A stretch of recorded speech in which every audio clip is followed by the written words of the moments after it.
Coucou tout le monde, j'espère que vous allez bien, ça fait hyper longtemps qu'on ne s'est pas vu. Aujourd'hui on va parler d'une vidéo un petit peu spéciale, comme chacune de mes vidéos, telle est ma devise. On va parler d'Aromazone. Oui, les produits solides d'Aromazone. Qu'est-ce qu'on peut trouver? Est-ce que c'est bien? Est-ce que ça ne l'est pas? En tout cas, j'ai testé, je vais vous donner les points positifs et négatifs, mon expérience, et n'hésitez pas à discuter en barre d'infos.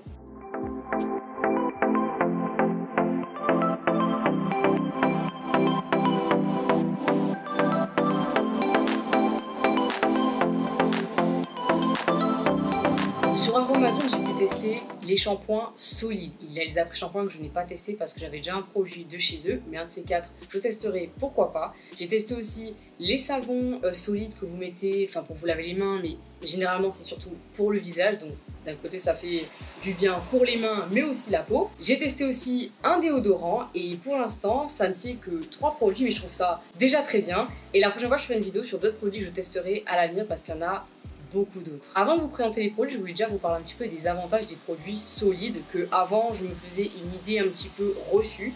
Mais au final, j'ai testé et j'ai même regardé un petit peu d'autres avis. Et c'est vrai que ça se confirme, un shampoing ou un savon, mais bon, je vais dire un savon, vous avez très bien compris, c'est pour les deux formats. Un savon solide, c'est beaucoup plus économe. Oui, ça peut paraître fou, parce que je vois sur internet et même sur Amazon, oui, le savon solide est 2,50 €, ou par exemple un savon artisanal, 4,50 €, voire même je crois le savon d'Anès, il est vers les 6 €. C'est énorme, je suis d'accord, pour à peine 100 grammes, tout dépend le format. Bon, je crois que pour moi et Aromazone c'est 100 grammes, mais je vais vous dire la réalité des choses, ça tient très longtemps. Le savon liquide, en fait, il y a de l'eau. Il faut des produits chimiques, des conservateurs pour faire tenir le produit plus longtemps. De savon, des produits chimiques, bref, déjà ça ne va pas. Alors qu'un savon solide, il n'y a pas de conservateur. Donc déjà, niveau santé, c'est mieux le savon solide. Pour la durabilité et la composition, déjà forcément le savon solide et il tient plus longtemps parce que justement vous en mettez moins par rapport à quelque chose de liquide. Du liquide, vous devez appuyer dessus, vous en mettez beaucoup plus, donc à long terme, le liquide part beaucoup plus vite. Alors que le solide, vous mettez dans votre main, ça mousse un petit peu et vous mettez juste en fait, pas le savon, mais le revêtement qu'il y a dessus. Donc vous n'en utilisez pas énormément. Donc ça tient plus longtemps. Le savon il est meilleur pour la peau et pour la santé, c'est ce que j'ai justement dans les points positifs. Dans le shampoing liquide, justement pour conserver le produit, car ils n'ont pas le choix étant donné qu'il y a énormément d'eau, il faut mettre des conservateurs comme par exemple des parabènes, des sulfates, plein de produits que honnêtement je n'ai pas en tête et je préfère même pas d'ailleurs les connaître, mais beaucoup de composants chimiques. Donc à force, oui d'accord, ça fait tenir le produit, mais pour la peau ça ne l'est pas tellement, ni pour la santé. Alors qu'un shampoing ou un savon solide, il n'y a pas besoin de mettre de conservateurs, de parabènes, de sulfates, parce que justement c'est un savon solide et pas liquide qui va se tenir dans de l'eau. Les composants solides, donc comme le savon et le shampoing, sont surtout écologiques aussi. Ça c'est vrai que c'est un point que j'oublie un petit peu d'en parler, mais c'est la réalité. Honnêtement, même si il y a des gens, ils s'en foutent, c'est comme ça, ils s'en fichent totalement de l'écologie, de la terre, de la planète sur laquelle on vit. Mais honnêtement, c'est quand même bien de faire un petit peu attention, même pour nous-mêmes. Par exemple, un shampoing liquide, il y a tout le packaging, c'est-à-dire la bouteille que vous devez jeter, en racheter une, enfin, c'est que du plastique à jeter. Alors qu'un shampoing ou un savon solide, il y a juste d'accord le petit emballage, des fois qui peut être en plastique ou en effet craft carton. Ça, d'accord, vous le jetez, d'ailleurs, généralement c'est compostable en plus, c'est cool. Mais voilà, c'est tout. Le produit après se dissout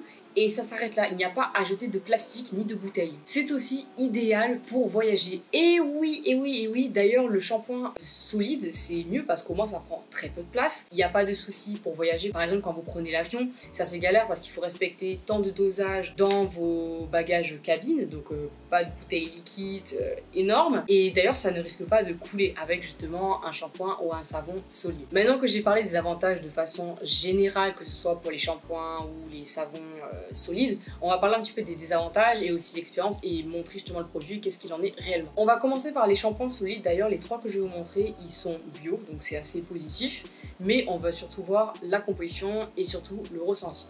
Moi par exemple qui ai les cheveux bouclés, tout dépend les moments de la journée ou dans la semaine, tout dépend quand est-ce que je vais laver, je vais avoir les cheveux qui gonflent énormément. Ils sont volumineux, ils sont frisés, bouclés, ça prend du temps à démêler. Pour être honnête, pour mon cas à moi, le shampoing solide, j'avais des a priori parce que au début je sais pas trop m'en servir. Moi personnellement c'était j'en mettais dans la main et après le produit qu'il y a sur la main je le mettais dans les cheveux. C'était un petit peu un flop et je savais pas que ça servait, ben, justement pas comme ça. Ça ne mousse pas tellement. J'ai testé une autre manière que mon copain lui faisait, donc lui il avait plutôt les cheveux courts et cheveux longs un peu sur le haut, vous savez les coiffures standards. Il a les cheveux un petit peu fournis et ils sont lisses. Ma mère, elle a les cheveux frisés, mais elle se les lisse et elle a les cheveux courts, donc généralement, oui, c'est des cheveux, ouais, allez, ils sont lisses quand ils sont trempés, parce qu'il y avait des défrisages. Le shampoing sur eux, ça convient parfaitement. Que ce soit, donc là, les 3 shampoings, peu importe, hein, ça reste la même composition, du moins l'aspect. Il frotte sur la tête, ça mousse bien, après il pose le shampoing et avec les mains il continue à frotter, il démêle, c'est parfait. Pour moi c'est un petit peu plus compliqué dans le sens où à la fin ça me fait des très beaux cheveux, mais le souci c'est que avant, au moment d'appliquer, donc je dois frotter les cheveux, que ce soit d'ailleurs, dans tous les cas, un shampoing, c'est pour le cuir chevelu, pas pour les longueurs. Ça, c'est l'après-shampoing, j'en ai déjà dit dans d'autres vidéos. Mais voilà, le shampoing, je les mets sur mon cuir chevelu, je le frotte de partout, que ce soit devant, derrière, les côtés. Et en fait, avec mes cheveux, ils s'en mêlent un petit peu. Donc, c'est très galère, je suis obligée de l'enlever, de refaire. C'est fatigant. Je préfère honnêtement, c'est vrai, un shampoing liquide pour l'utilisation, on va dire. Mais après, sinon, pour démêler, les laver, il n'y a pas de problème. Mais c'est au moment de l'utilisation que c'est un petit peu embêtant. Peut-être ça ne convient pas à moi, mais dans tous les cas, je continue quand même à l'utiliser parce que je trouve qu'il y a plus de bienfaits que dans un shampoing liquide, c'est ça que je continue. Mais c'est vrai que voilà, pour ma part, à moi, cheveux bouclés, peut-être que pour d'autres ça convient mieux, peut-être que je n'ai pas la technique, mais pour moi, mes cheveux bouclés, c'est vrai que j'ai du mal, il faut que je frotte, je m'arrête pour que je démêle, pour que je remette, c'est un peu plus compliqué. On a 3 shampoings solides, il y a le shampoing nourrissant et réparateur, le shampoing purifiant et équilibrant, et ensuite le shampoing force et brillance. Parmi les 3, j'en ai acheté que 2, donc le premier et le dernier. Le milieu, je ne l'ai pas acheté honnêtement, mais je l'ai déjà commandé, ça arrivera plus tard, donc après ma vidéo, peut-être je donnerai un avis hors caméra, on verra ça. Pour les deux, honnêtement, ils sont super, ça donne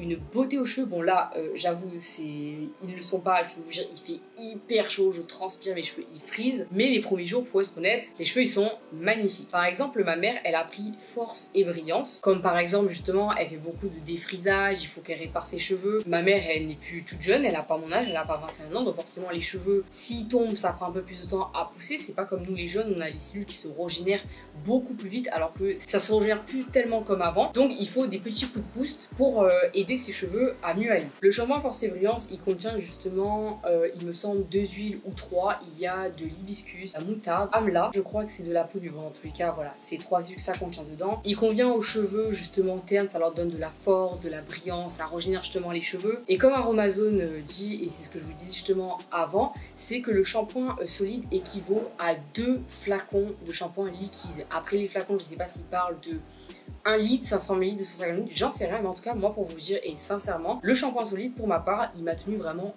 2 bons mois et c'est pas plus. Ensuite, il y a le shampoing nourrissant et réparateur où il y a de l'avocat, du coco, de karité aussi. Il répond aux besoins justement des cheveux qui sont secs, abîmés, donc comme les miens, généralement, vous savez, les cheveux bouclés, pour ceux qui en ont, les pointes, elles sont très sèches, très abîmées. Donc, c'est bien justement de les réparer avec, par exemple, ce genre de shampoing. Il gaine justement les racines jusqu'aux pointes sans les alourdir, donc ça, c'est un point assez positif. Et c'est vrai que ça apporte justement un rendu doux au toucher, très soyeux, et c'est ça justement ce shampoing. Franchement il m'a convenu. Comme je dis, je n'ai pas testé le shampoing celui de ma mère, mais on a quand même 2 besoins différents, donc ma mère vraiment ça lui a convenu et le mien me convient exactement très bien. Mon copain lui utilise mon shampoing à moi et c'est vrai que ses cheveux ils sont mais doux, ils sont soyeux, j'adore les toucher, mais honnêtement ne touchez pas trop aux choses parce qu'après ça les rend gras, faut être honnête, il fait chaud, on est en été, on touche beaucoup de choses, on se réveille justement dès qu'on a lavé nos cheveux, on les touche, on les rend gras de suite. Maintenant je vais parler justement de 2 savons solides que j'utilise, j'en ai déjà utilisé d'autres avant, mais là je vais parler vraiment des savons artisanaux. On a par exemple le savon détox et le savon bonne mine.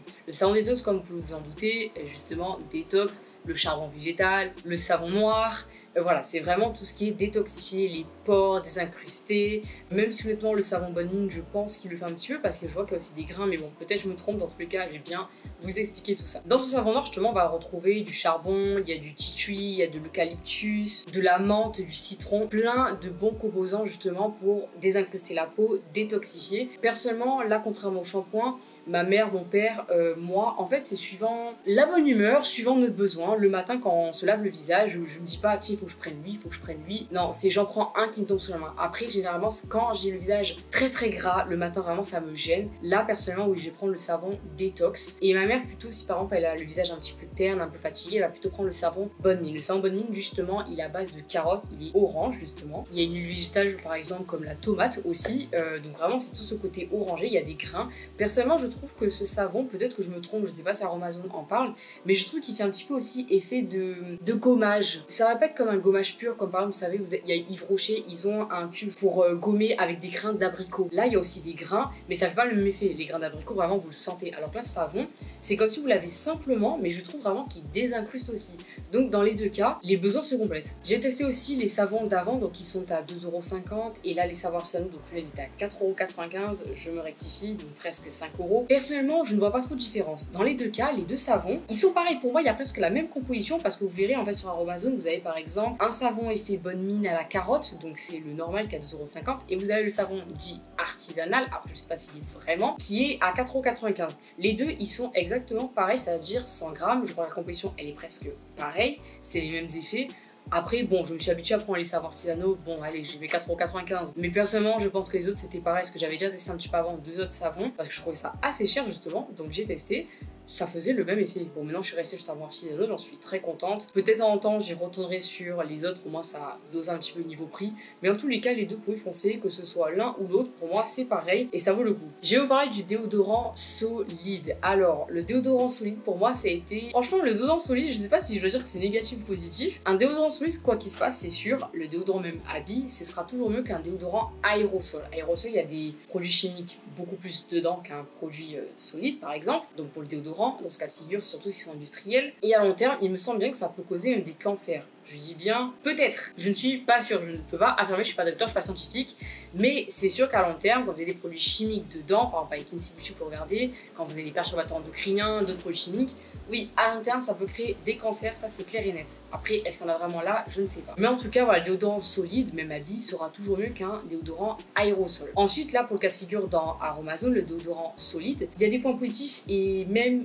négatifs. Par exemple, dans le déodorant solide, vous devez appuyer, donc là, je trouvais ça hyper juste, je comprenais pas du tout pour que ça sorte, et je pensais que ça allait être un peu humide. Pas du tout, c'est sec, il faut le mettre à l'eau. Est-ce que c'est positif ou pas? Je ne sais pas. Quand vous avez un point d'eau à côté, c'est bien. Quand vous n'en avez pas, c'est nul. Par exemple, je vais faire du sport, admettons, je sais pas, j'ai oublié sous la douche de prendre mon déodorant, je sors de la douche, je me dis, ah, il faut que je mette du déo. Ah bah mince, j'ai plus d'eau. Donc là, je suis en mode, qu'est-ce que je fais? Je me montre comme une imbécile à retrouver sous la douche, mettre un petit peu avec le déodorant de l'eau et me le passer sous les bras, mais c'est totalement débile. Enfin, ils auraient peut-être dû mettre, je sais pas, un effet, quelque chose qui s'humidifie automatiquement, je sais pas, peut-être de la condensation, j'en sais rien, enfin, je sais même pas si ça peut se faire. Mais personnellement, ouais, là, je trouvais ça un petit peu négatif, c'était très embêtant. Donc, justement, après, moi, je suis passée au deuxième déodorant qui présente Aromazone, donc à Abby. Et lui, par contre, c'est comme un simple déodorant que vous trouvez dans les magasins. Il y a déjà cet effet un peu liquide dessus. Je sais pas qu'est-ce qu'il y a, mais en tout cas, c'est humide. Du coup, vous avez juste à le mettre et c'est parfait. Après, dans les deux cas, que ce soit les deux déodorants que je vous parle, je transpire quand même.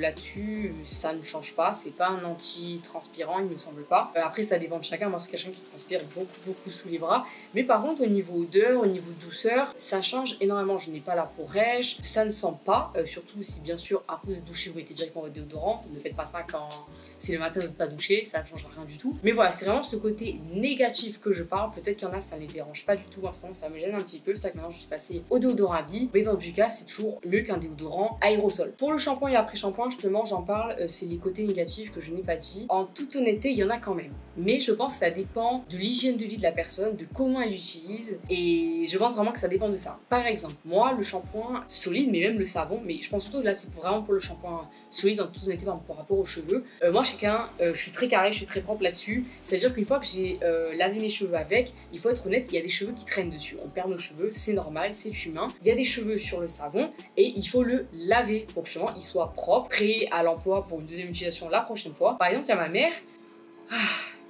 Je pleure pour ce pauvre savon là. Le savon, il a plein de cheveux. Et le problème, c'est que là, ça va être galère à les enlever. Donc maintenant, il les laisse comme ça. Mais voilà, le shampoing, il a beaucoup de cheveux dessus. Et ça le rend sale, dégueulasse. Je suis désolée, maman, mais là, franchement, ce n'est pas hygiénique ce que t'as fait. Pour les personnes, voilà, qui peut-être n'en prennent pas assez soin, c'est peut-être mieux là de ce côté. Le shampoing liquide, et bien sûr, trouver quelque chose de plus sain, de plus bio au niveau composition. Mais voilà, c'est vraiment le côté négatif. Pour le savon, personnellement, le côté négatif que je pensais, mais au final, non, je me suis trompée. Je pensais qu'en fait c'était pas hygiénique que tout le monde l'utilise. Je trouve ça sale, je me dis un shampoing justement liquide, vous appuyez sur le piche-piche et ça se met dans les mains et c'est tout. Alors que le savon solide, tout le monde le touche, tout le monde l'a dans les mains, je trouve pas ça hygiénique. Mais au final, bon, quand c'est votre famille, vous savez qu'ils sont pas crades, qu'ils se lavent les mains assez régulièrement, enfin qu'ils ont les mains trempées, tout ça. Personnellement, il n'y a pas de problème. Moi, mon savon, enfin mes savons d'ailleurs, parce que j'en ai 2-3 dans la salle de bain, personnellement, ils sont pas sales, il n'y a pas des trucs bizarres. Mais par contre, je vous conseille, comme je vous ai dit, les shampoings et les savons, ils se conservent plus longtemps de par leur composition, etc. Ça, c'est vrai. Par contre, vous pouvez pas le laisser dans l'humidité,